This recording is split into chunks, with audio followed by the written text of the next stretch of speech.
His Divine Grace A.C. Bhaktivedanta Swami Prabhupada. The movement he started is now known to millions around the world, yet he himself remained in the background. Without personal ambition, he worked humbly to spread Krishna consciousness, devotional service to the Supreme Personality of Godhead. Yet his achievements and personal character did not go unnoticed. The world's leading scholars and religionists praised his unique contribution, and thousands grew to love him as their dearmost friend and well-wisher. In his memory, his disciples erected a stunning memorial in the hills of West Virginia, now visited by 500,000 people a year. In this and many other ways around the world, Srila Prabhupada is offered expressions of love by those whose lives he most deeply touched.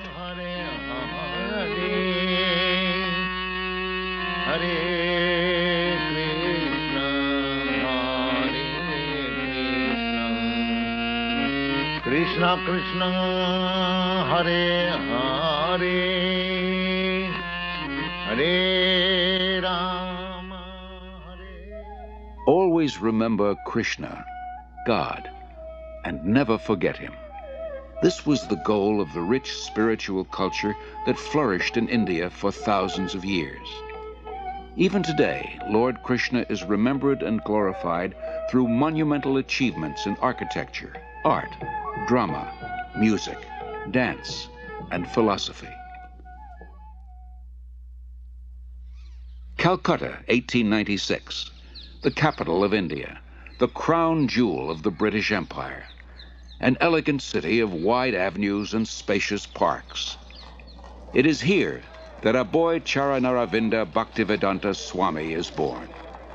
A pure devotee of Krishna from birth, Aboy Charan is raised in a well-to-do mercantile family.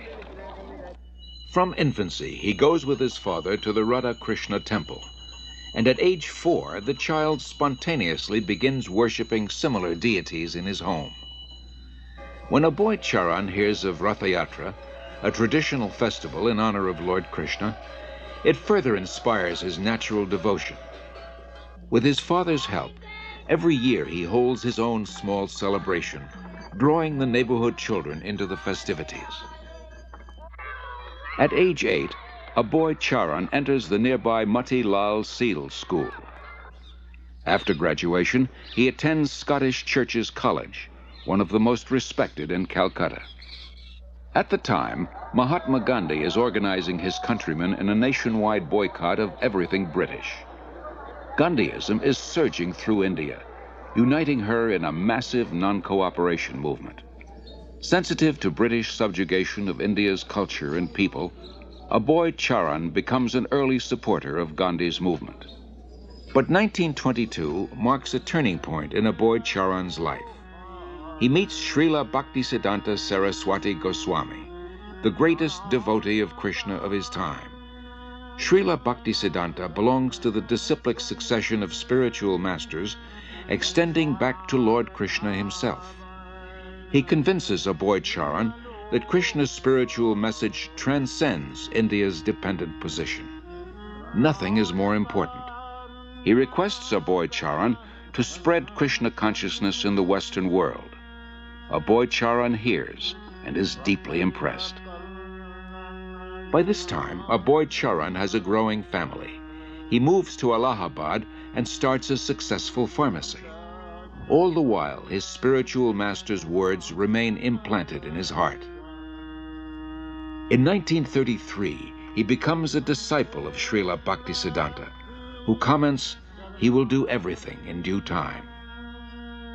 3 years later, Srila Bhaktisiddhanta leaves this world, after again requesting Aboy Charan to preach in English. Aboy Charan takes his words to heart and starts writing prodigiously. In 1944, he single-handedly begins publishing and distributing Back to Godhead, a fortnightly. The first issue addresses the crisis of war. The Second World War within 20 years is scourging the earth. Back to Godhead points out that people throughout the world want an end to war. But so often they want God's kingdom without God, and they cannot have it. All our plans will be doomed to failure by our own selfishness unless we turn to God. After the war, a boy Charan moves to Jhansi and founds the League of Devotees. He prepares a charter for an international organization, its members dedicated to a peaceful, God-centered life. Acharya Prabhakar, his first disciple, remembers. शिक्षा लेने के लिए, दीक्षा लेने के लिए उन्होंने प्रश्न किया. He was always teaching Krishna consciousness, and people came to him for knowledge. After hearing from him, many wanted to become his disciple. He told them, I can make you my disciple, but first you please chant the names of God and give up cigarettes, meat-eating, illicit sex, and gambling. But few people would agree to give up these habits.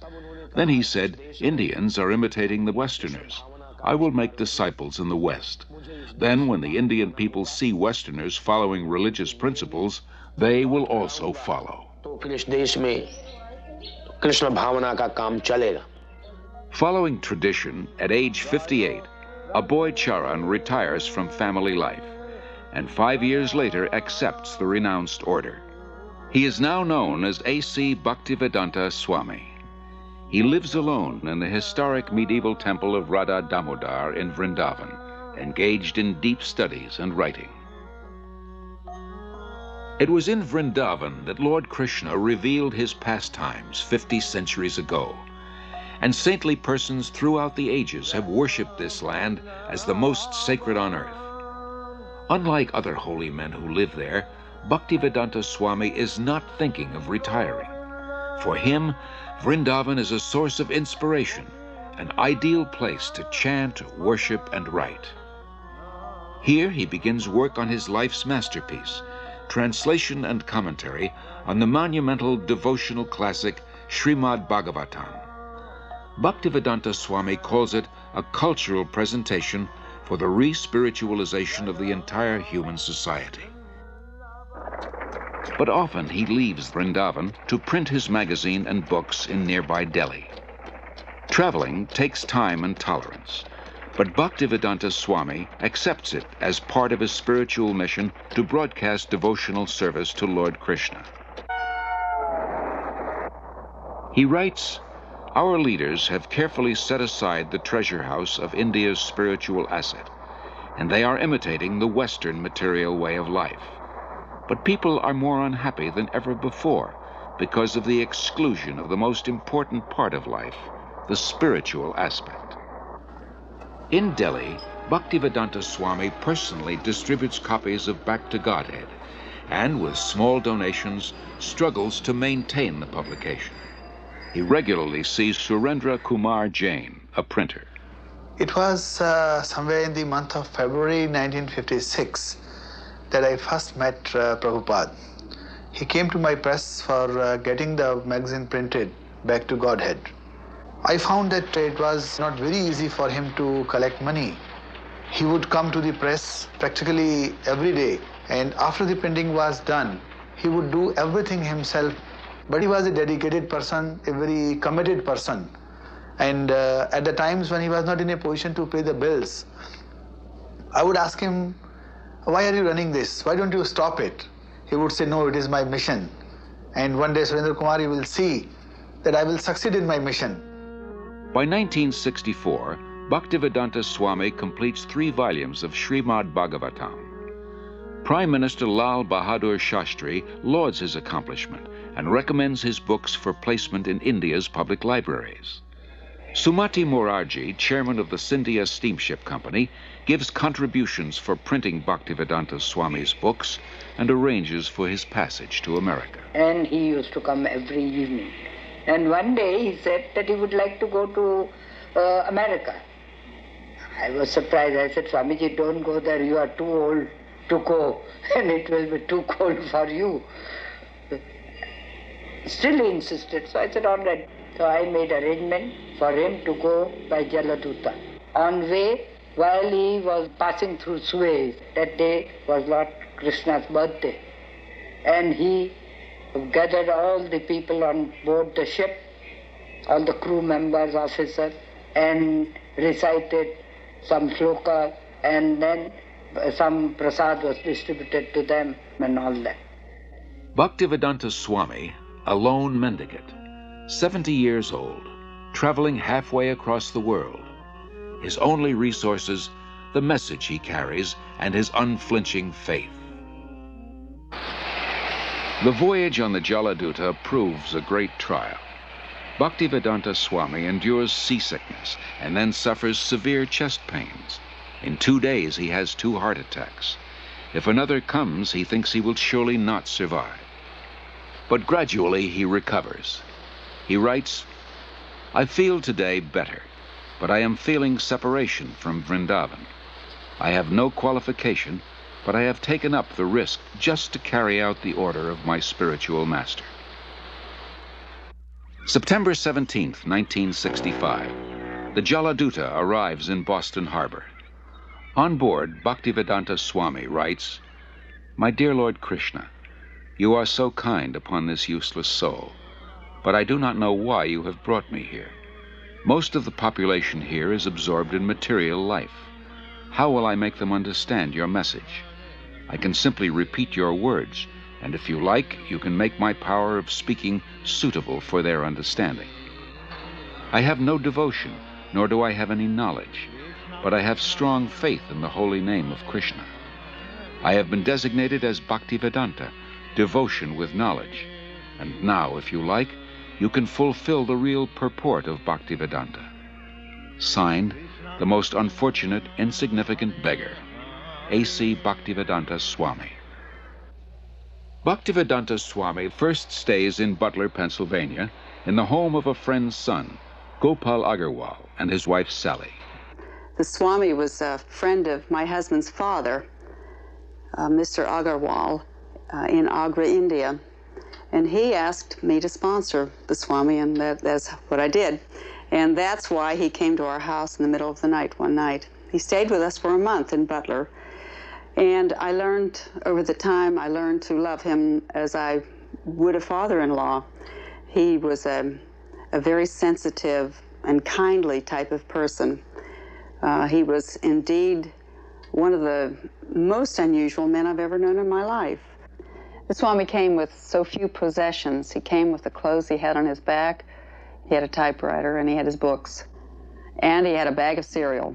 Imagine coming to a country on the other side of the world with so little, and yet he came with so much in himself. The Swami brought a pan with him in which he cooked his food, and in fact cooked our lunch too. Our little boy was only 6 months old when he came, and the Swami was there when Bridge first stood, and he laughed and laughed to see him stand up. When he laughed, he was just oceanic. He just seemed to take in the entire universe when he laughed, and he laughed a lot. I enjoyed my association for that 1 month with him about as much as I've enjoyed anything in my life. Although comfortable in Butler, Bhaktivedanta Swami thought the most important philosophy in the world, Krishna consciousness, should be spread in one of the most important cities in the world, New York. He moves to 100 West 72nd Street. 3 months later, his typewriter and tape recorder for translating are stolen. Bhaktivedanta Swami later said, "I came to America risking my life. I was physically unfit and at the fag end of my days. Sometimes I did not know where to live, nor was I used to the severe cold.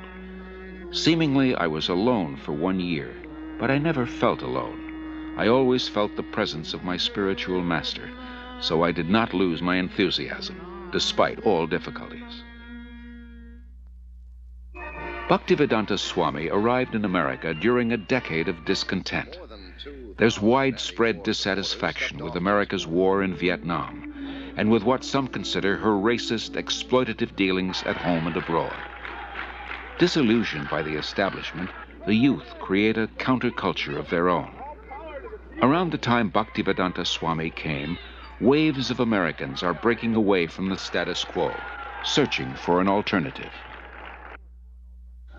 For a short time, Bhaktivedanta Swami lives in the Bowery in a loft given by a friend. Mukunda Goswami, who was attending his classes at this time, tells of their first meeting. He wore very thick glasses and had a big Sanskrit book spread out before him. His voice was very deep and resonant. He spoke with great authority, and the Sanskrit shlokas he spoke were very beautiful, very melodious. He was obviously a very distinguished scholar, and I became very curious, almost astonished as to how someone of his stature, he looked very much like an aristocrat, could be living and residing in the Bowery, the Skid Row of New York. And afterwards, I approached him to speak. I was standing, and he was sitting on his small dais, so he was looking up at me, and he had the look of a very happy, innocent young child. And I could see that he actually had all the time in the world for me. He wasn't short of time. I asked questions, he would answer. Then after some time, he moved to a somewhat better neighborhood on 2nd Avenue. We helped him rent a small storefront there, and he had an apartment in the back. And within a few weeks' time, this little storefront on 2nd Avenue, on the Lower East Side of New York, which was then populated by thousands of young hippies, had been transformed into a beautiful Krishna temple. Allen Ginsberg, I remember, began to come at that time. When he moved down the Lower East Side, I thought that was a stroke of brilliant social judgment, because traditionally, Swamis, yogis, Zen masters all moved uptown to the rich and were sponsored and funded by the rich, and you would find Krishnamurti living in elegant apartments on the Upper East Side, with drawing rooms and French furniture, and here was Bhaktivedanta, like in the depths of Calcutta, where the hippies were, and where the acid heads were, and the freaks, and the amphetamine heads, and the meth monsters. So it seemed like he was actually bringing some kind of ray of song and light to the right place, the lower depths where it was needed, and where, of course, the Lower Side was the intellectual center in certain respects, in art and in advanced spiritual vibrations, particularly in the 60s. So it seemed historically just move on his part.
Told me about Love Celebration at Tompkins Square Park, which was last Thursday, or Thursday before last. And I knew I had been seeking a guru for a while.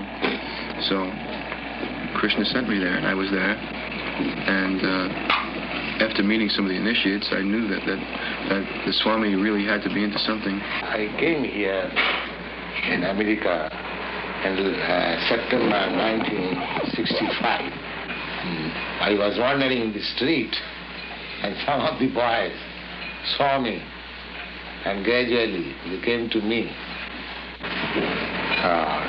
My mission is to preach the philosophy of Lord Chaitanya, chanting Hare Krishna, Krishna Krishna, Hare Hare, Hare Rama, Rama Rama, Hare Hare. This transcendental vibration will cleanse the dirty things of the mind. It doesn't matter what he is.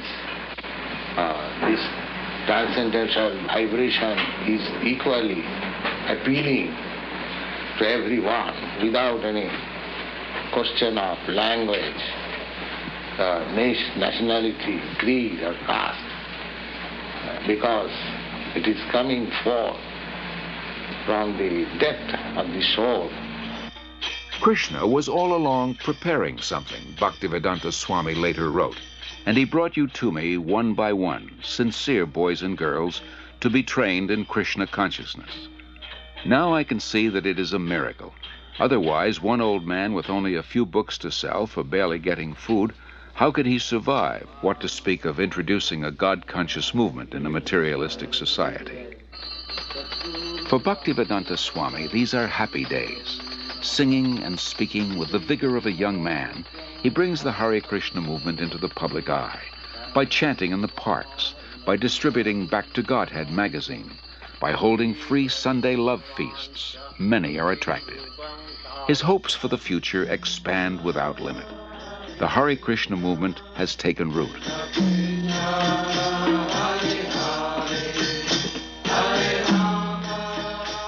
Sometime in the spring of 1967, people handed me clippings from New York newspapers saying that there was a Swami in New York City. So I went to New York to look up this person and his movement. My first contact was with disciples apart from Bhaktivedanta Swami, and I was frankly somewhat disappointed by the disciples. They seemed to be not very informed about what they were doing. They were unclear about the whole thing, and yet they were terribly serious and terribly devoted to what they were about. And I couldn't put those two pieces together, you know, their confusion, uncertainty on the one hand and their commitment on the other, until I met Bhaktivedanta Swami. And as soon as I met him, which was after several visits to the temple, I realized that this was the person who really made the whole thing go. But the impressive thing about that was he was never himself in the center. He never said, you should do this because of me. He always said, you should do this, and I should do this because of Krishna. When he gave them instructions to do what they thought were impossible things, like he told one of the early disciples, go start a magazine. The guy had never had any contact with a magazine before in his life except to read one. And he said, how am I to do that?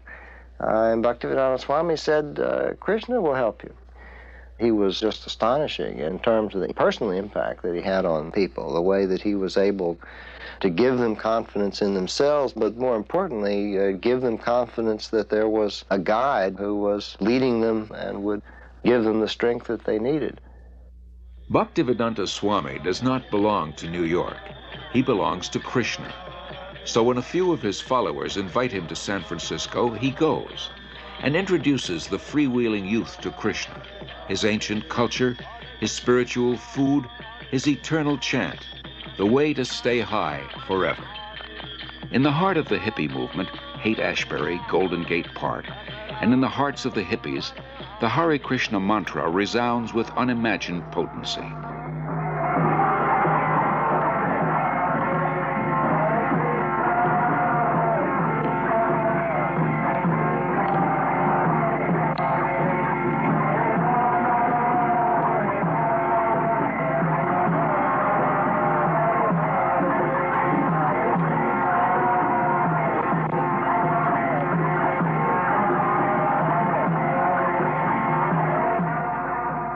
As in New York, Bhaktivedanta Swami gathers sincere followers.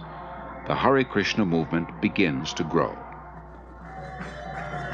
Bhaktivedanta Swami becomes respectfully known as Prabhupada, meaning one at whose feet the masters sit.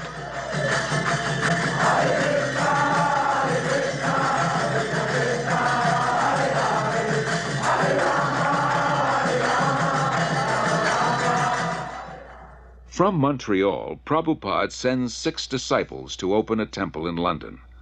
Yamuna Devi Dasi remembers. So we went to London that fall, and although we had no permanent place of residence and we were completely dependent on Krishna, somehow or another, by the enthusiasm that Srila Prabhupada had given us in Montreal, we were able to make contact with George Harrison, who was a member of the Beatles at the time. And he was such a pleasant person to be with. He so much appreciated the Hare Krishna mantra that he immediately said, let's make a 45 record. So we'd cut a record, and he was very pleased with it, did a little background music on it, and it was released, and Apple organized tours for us. We went to Germany and France and had television coverage. And in this way, the London Times wanted to do, the Sunday Times wanted to do a feature on us. And we were able to send the report back to Srila Prabhupada with the headlines, "Krishna Consciousness Startles London." As people come to him, convinced of the Krishna conscious philosophy, Srila Prabhupada accepts them for initiation, not on the basis of birth, as in the rigid Hindu caste system, but on the basis of qualification and sincerity. In the whole history of Indian spiritual life, no one has ever attempted something as bold and seemingly impossible, to transform Westerners into full-fledged devotees of Lord Krishna. But by his intense spiritual energy and compassion, Srila Prabhupada is successful beyond his own expectations. How old is the movement? Well, from historical point of view, it is about 5,000 years old. Why has it just begun to really catch on in the Western world? I mean, just recently, in recent years, has it begun to sweep the Western world? Why is this? The Western world, the younger generation were being frustrated with the hippie movement.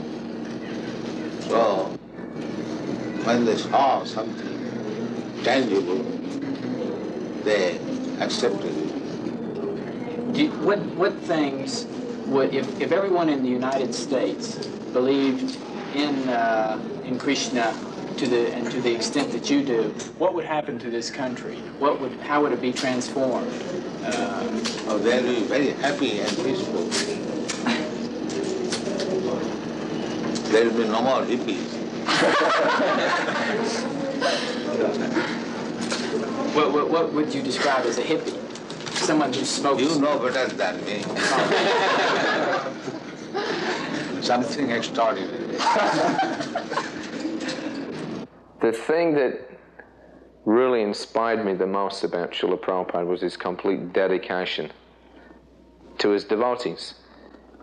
The thing that Prabhupada liked the best was to be with his disciples. It wasn't that he took on large amounts of disciples and then sat back and then just pushed them to do this and that and the other for himself. He did more for us than we ever did for him. And traveling with him personally, I got to see what a tremendous sacrifice he made for us. Even when he was ill, he would still preach. He would still be concerned. He would still be asking after how things were going in the society that he created, how were individual disciples doing. He always had time also to look to our personal needs. He was very concerned. Prabhupada wasn't aloof. All he really wanted was us to reciprocate the love that he gave to us. And if we reciprocated, he would give us more. So my personal experience with Srila Prabhupada was that I found in him a person that I could actually genuinely, fully give myself to.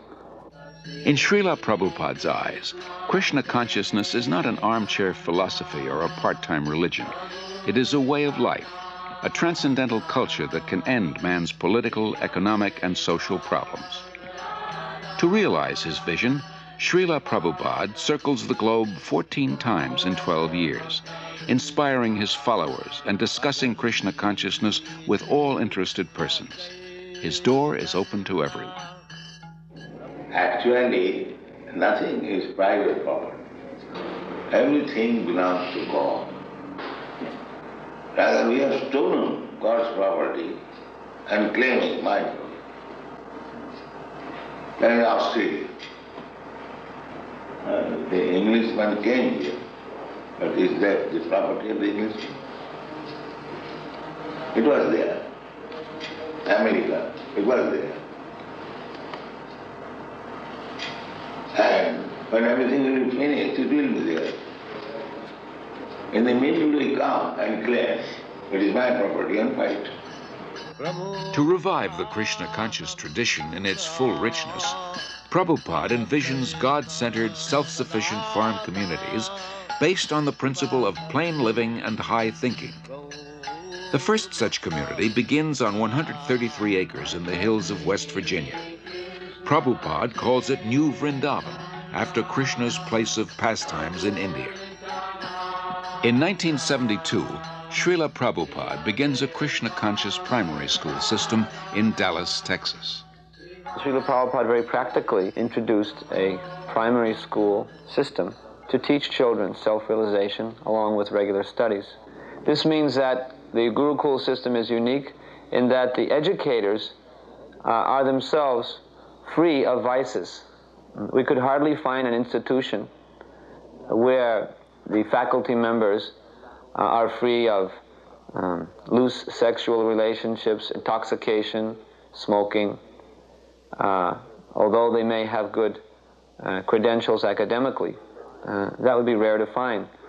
But in Krishna consciousness, the teacher must also be on the platform of pure devotional service, because the children are very impressionable and they'll learn whatever their educators are actually doing, not just what they're saying.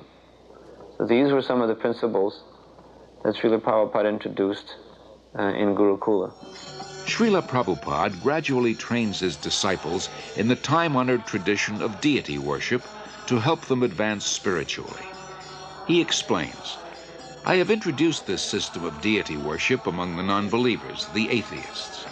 Krishna cannot be understood with our present senses, but by his kindness he agrees to personally appear as the deity to accept our service.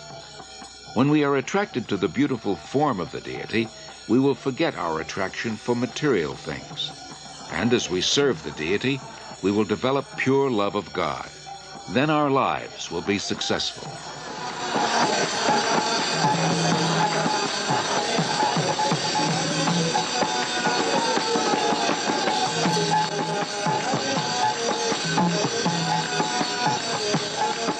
In Melbourne, Australia, Srila Prabhupada worships Lord Chaitanya, a divine incarnation of Krishna. By Chaitanya Mahaprabhu's mercy, we have installed the deity here in your country. We are very fortunate that Chaitanya Mahaprabhu has come to your country to teach you how you become free of all anxieties. This is Chaitanya Mahaprabhu's mission. Everyone is full of anxiety, but everyone can be free from all the anxieties if he follows the path chalked out by Sri Chaitanya Mahaprabhu. As people are fallen in this age, the method also has been offered very simply. They have been recommended simply to chant the holy name of God. That's all. For 5 years after first arriving in America, Srila Prabhupada presents Krishna consciousness primarily to Westerners, from housewives to hippies to heads of state. Then, in November 1971, after a world tour, he returns to Delhi with some of his followers. The mayor receives him with the fanfare that greets a homecoming patriot. Prabhupada quotes Lord Chaitanya, "It is the duty of those born in India to benefit others by spreading Krishna consciousness. This is India's greatest glory, her unique gift to the world." 30,000 Indians gather nightly at the Delhi fairgrounds to see the Western devotees and hear Prabhupada speak.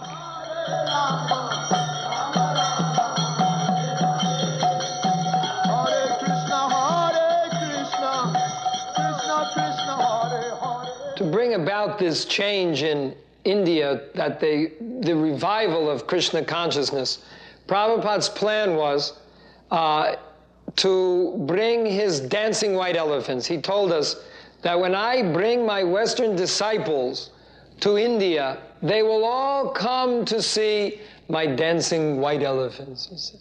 So we were actually very fond of being Prabhupada's dancing white elephants. We took that as the special mercy of Prabhupada on us, that we could be his dancing white elephants and help him in any way we could to preach Krishna consciousness in India. Prabhupada was told by an astrologer in Navadip in West Bengal that when he saw Prabhupada's face, a photo of Prabhupada, he said, this man, he has the ability to make a house in which the whole world can live peacefully. To make a house in which the whole world can live very peacefully. And when I told Prabhupada that, he said, yes, that is my mission, that within Krishna consciousness, the whole world can live peacefully. While the Hare Krishna movement spreads worldwide, Srila Prabhupada wants to nurture its roots in India. He journeys to Mayapur, West Bengal, the birthplace of Lord Chaitanya. It was Lord Chaitanya who inaugurated, 500 years ago, the congregational chanting of God's holy names. In Mayapur, devotees purchase a small tract of land and start constructing an international guest house. For a handful of devotees who know nothing about construction, this is not an easy task. Srila Prabhupada directs and encourages them. For ourselves, he says, we are happy and satisfied living in a grass hut. But if we simply have a hut, who will come here? The more we develop our land, the more people will be attracted. Prabhupada plans to build a temple of understanding to house the world's largest planetarium, and around it, a spiritual city with schools, shops, farms, and many temples for worshiping Lord Krishna. Within the hearts of India's people is a natural respect for the eternal Krishna-conscious culture. Many come forward to take part in Srila Prabhupada's movement and accept initiation from him. No one should go hungry within a 10-mile radius of the temple, Prabhupada instructs. In March 1972, devotees start the ISKCON food relief program, distributing prasad, vegetarian food offered to Lord Krishna. As the Mayapur project develops, Prabhupada invites his disciples from 6 continents to join together yearly on the anniversary of Lord Chaitanya's appearance. Prabhupada wants them to be purified and inspired by remembrance of the Lord in his holy land. In Vrindavan, Srila Prabhupada treats his followers to a guided tour of the holy places and personally relates Lord Krishna's pastimes. The devotees relish a bath in the sacred waters of the Yamuna River.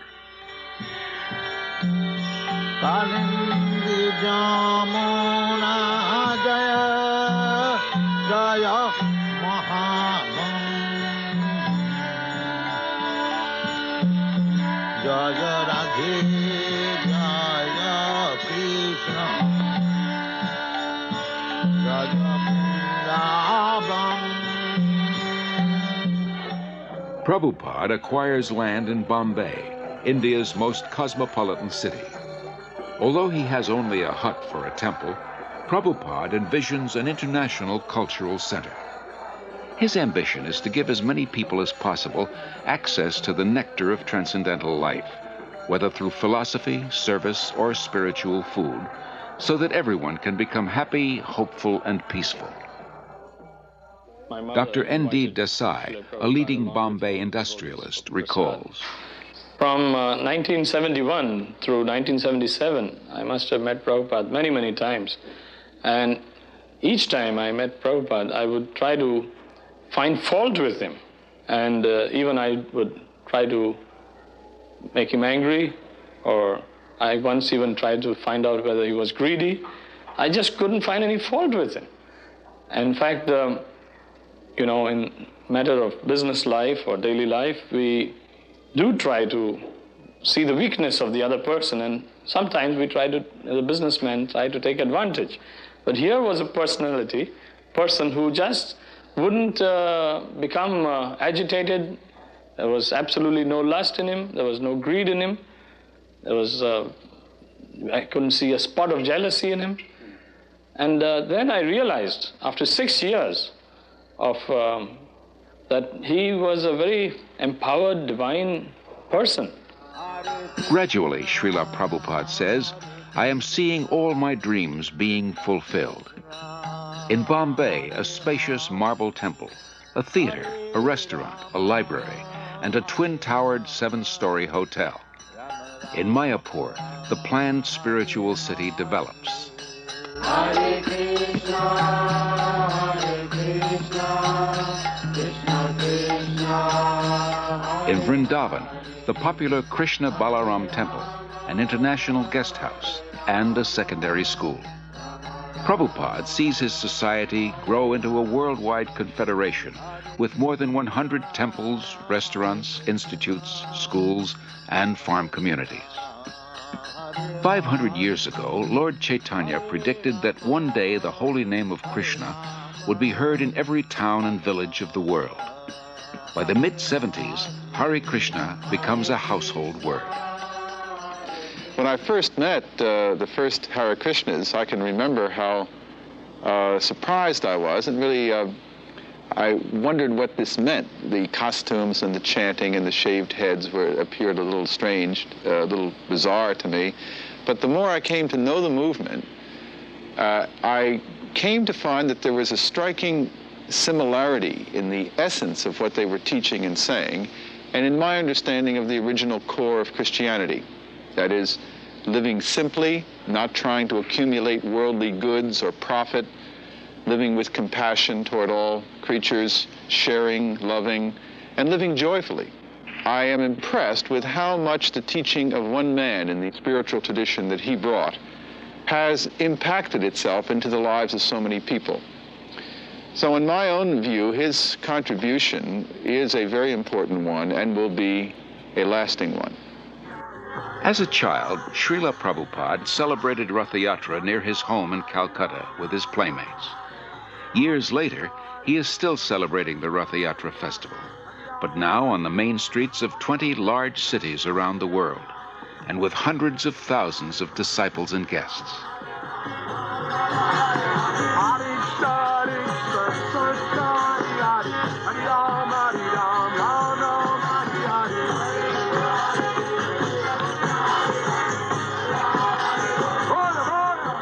People follow, imitate Americans. I am traveling all over the world. Everywhere I see they're trying to manufacture the skyscraper building, imitating your country. So, if you kindly become Krishna conscious and chant and dance in ecstasy, emotional love of God, the whole world will follow you and it will be Vaikuntha. There will be no more trouble. Thank you very much. Hare Krishna, Krishna Krishna, Hare Hare, Hare Rama, Rama Rama, Hare Hare, Hare Krishna, Krishna Krishna, Hare Hare, Hare Rama,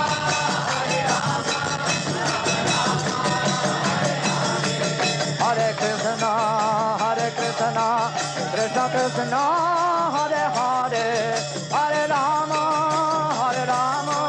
Rama Rama, Hare Hare, Hare Krishna, Krishna Krishna, Hare Hare, Hare Rama, Rama Rama. Whether before huge crowds or a few disciples or alone, Srila Prabhupada's mood of devotion prevails.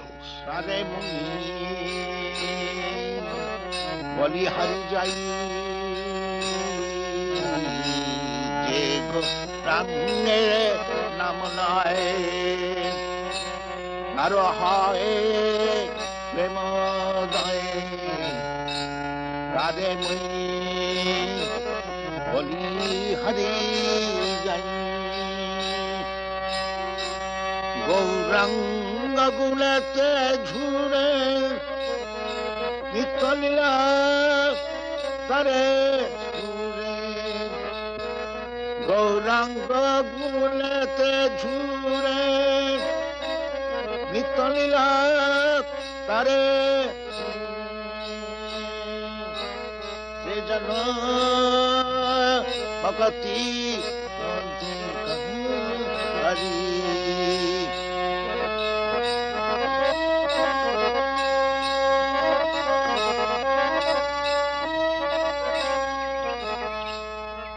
Wherever in the world he happens to be, Srila Prabhupada follows a regular daily schedule. In the quietude of the early mornings, he goes out for lengthy strolls and shares intimate moments with a small group of students and guests. Rejecting superficial and dogmatic thinking, he carefully guides his students to increased insight and understanding.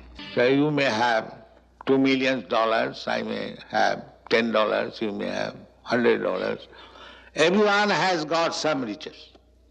That is admitted.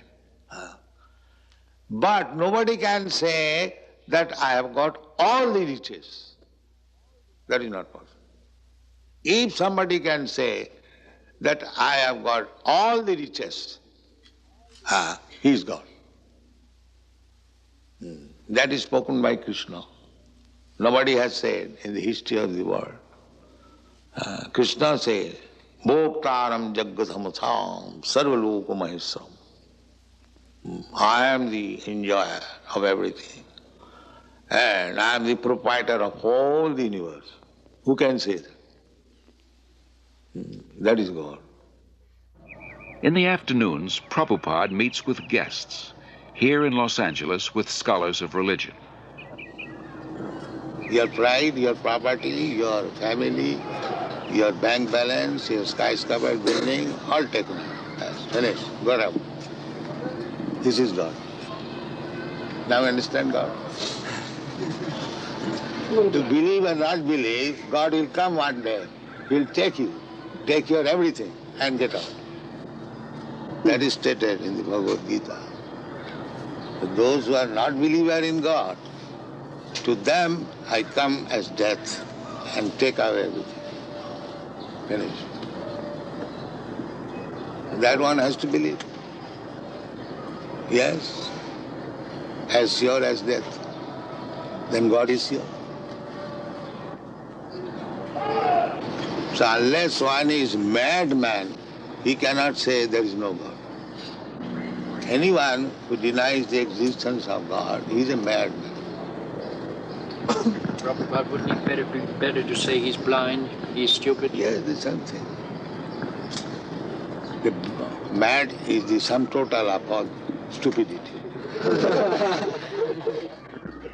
Festival takes place. Wherever Srila Prabhupada is, he continues to write prolifically. Rising long before dawn, he spends hours translating and commenting on original Sanskrit and Bengali texts. Or sometimes they wash their hands and feet before entering the temple. His most significant contribution is his books. Srila Prabhupada sees 60 million distributed in 28 languages. Professors from dozens of major universities use them as standard texts and write appreciative reviews. He also did a very important work in introducing to the Western world for the first time the devotional philosophy of Sri Krishna Chaitanya.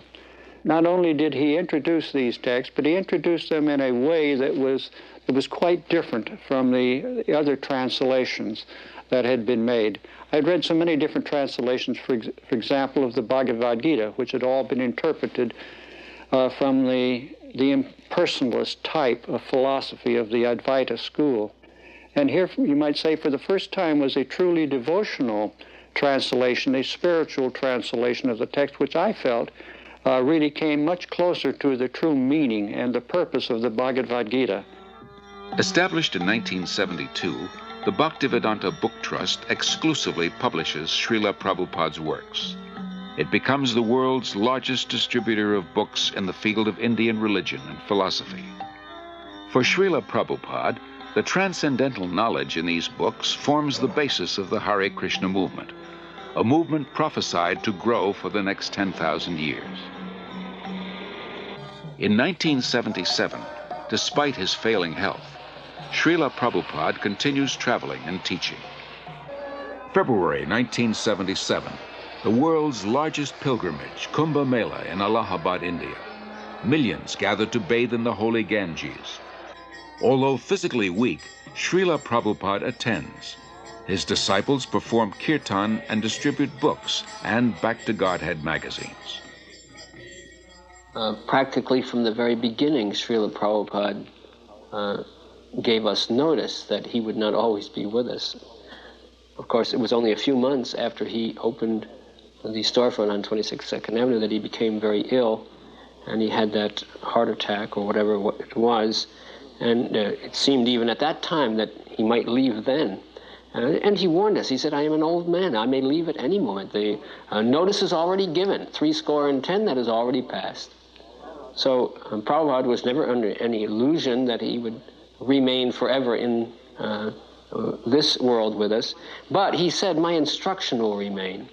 And he trained us from the very beginning to follow his instruction and to use our individuality to execute his instruction for the glorification of Krishna.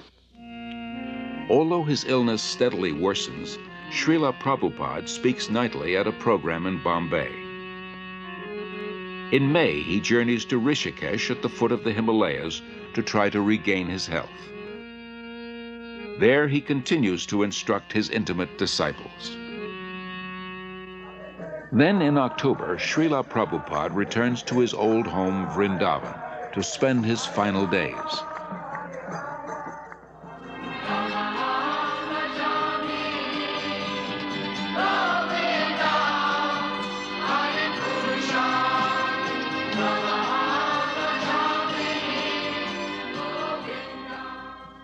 Even though he is physically incapacitated, Srila Prabhupada's intellect remains clear.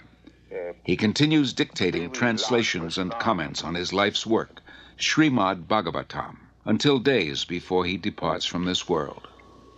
Everything is active, moving by the supreme desire of Krishna. This consciousness is Krishna consciousness. November 14th, 1977, His Divine Grace A.C. Bhaktivedanta Swami Prabhupada passes on.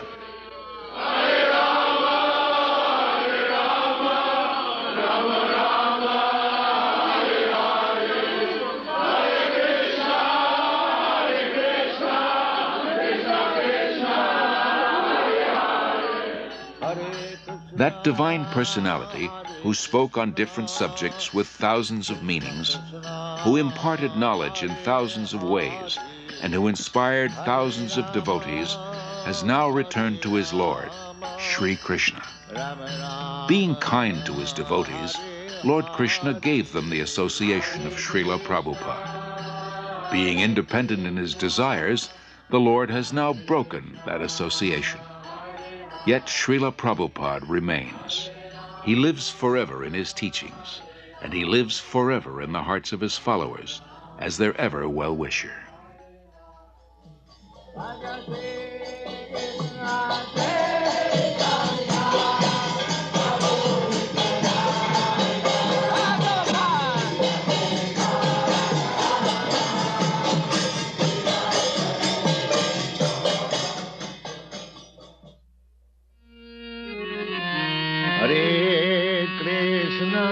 Hare Krishna, Krishna Krishna, Hare Hare, Hare Krishna, Hare Krishna, Krishna Krishna, Hare Hare, Hare Rama, Hare Rama, Hare